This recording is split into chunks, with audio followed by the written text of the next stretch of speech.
T-Funk Television, y'all. Back to another T-Funk TV. Yeah, Sirski, back to another T-Funk TV. T-Funk gang.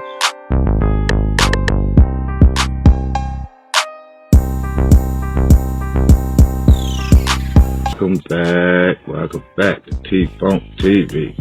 Smoke some, drink some.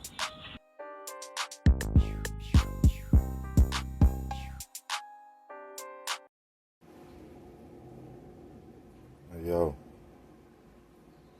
Hey, yo.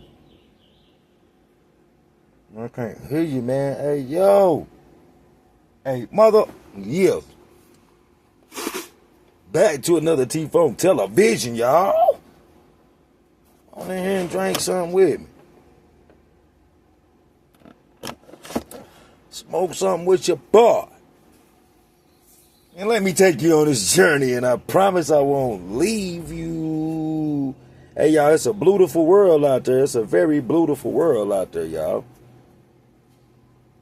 So, yeah, this the time. I had to stop a bully again, bro. Time I had to stop a bully again, bro. Okay, boom. So, I'm at Hope Correction.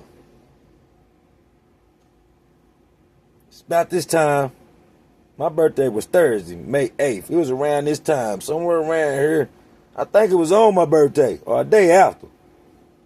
And I ain't feeling it like that, bro. Because I'm in there. Nope. As it is. But before all this happened, I don't know about nobody where else. I can only speak for North Carolina prison, bro.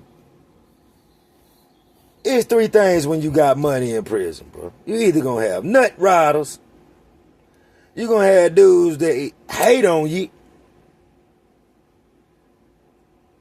or you gonna get you a real one.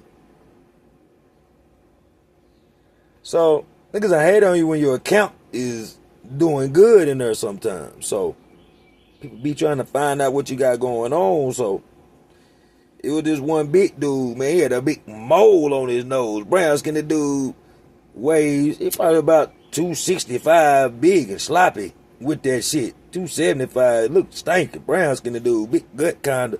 But what? It's kinda big upper body too though. One of them made up type of dudes.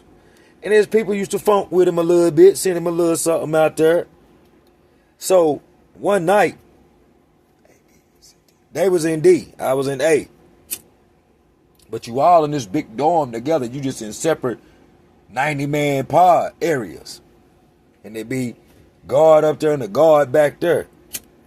So it used to be this white dude. He used to look like he think he was tough all the time, boy. His boots used to be all tied up like he was gonna get a male yeast infection. That's how tight that man pants and tight and boots used to be. I guess he was a skinhead or something. I don't know what the dude was, man. All I know, Mo knows smacked hell out of him one night back there in the dorm. He ain't do nothing. Took the fight out of him. Dude used to try to be tough. So it spread it around on the yard the next day. Everybody talking about it or whatever. You know what I'm saying? And Mo knows, you could just tell the way he carry himself to different people, how he talk to people and different stuff like that. Me and him done had a couple of, I don't even know this man a bit more than Man in the Moon, but he always got like some little slick shit to always say. And that side shit don't matter to me, man. So, before this, me and Mo knows done had about, we ain't never been cool. We done always had little slick shit to say to each other. That's how we got to know each other. Shit, we done been on the yard together now probably about a good almost year now. So, I don't see Mo knows bully a lot of people. Bully them. Sometimes I be feeling like he picking and choosing by size, but it is what it is. Them boys be in North Carolina prison. Them boys let that size go to their head, bro. They think that size shit, bro. just go keep somebody off of them. Boy, let the air out of them muscles, boy. Boy, somebody will pull you out, boy. But if I feel threatened, I'll put that lock on you, but for real, but yeah, so Mo no end up smacking dude. It's spreading around, cause we already know he had been jerking up dudes, smacking other dudes and everything, but this particular time right here, since he done got away with it a few times, must have blew his head up when it come to me.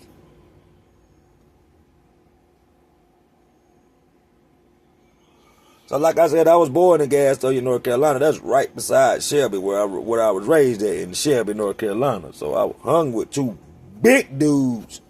Not for no protection. They was from the gas house. They knew me, knew my brother, knew me from the world. Knew some of my people. So we be kicking. So we out there doing laps. We just talking about the world. One of them done did like, I done told y'all about him. I got stories about one of them. Yeah, so I done told two stories, the part one and the part two about my man. So we doing laps around the track. I'm up there by Fayetteville, North Carolina. Army base down the road. You know, it'd be a lot of helicopters and shit going over the prison and shit. Different, Army air shit and shit.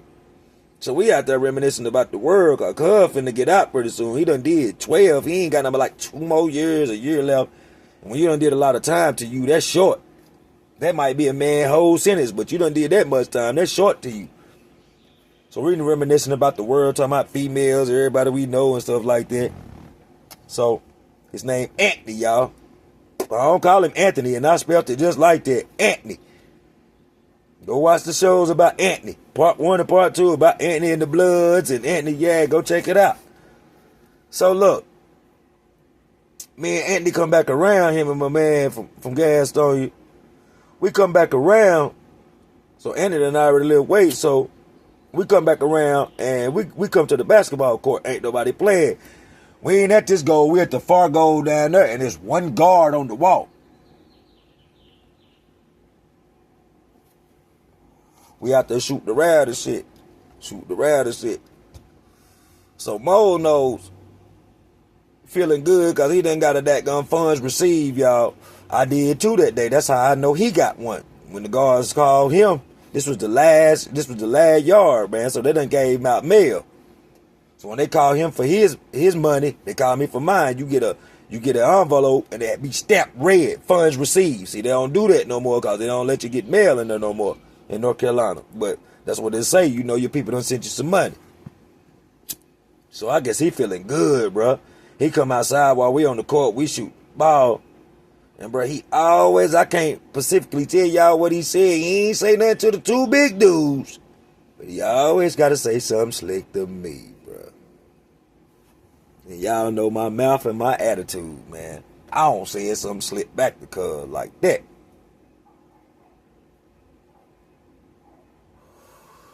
So all I remember, man, it going to the point to where I'm like, bro, you think you can whoop me, bro, because you bigger than me, bro. Hey, man, for real, bro, we could do some punching right now, cuz we ain't even got to go back in the dorm, nothing. What you trying to do, bro? Because he always want to tap and play. And, y'all, that's what happened.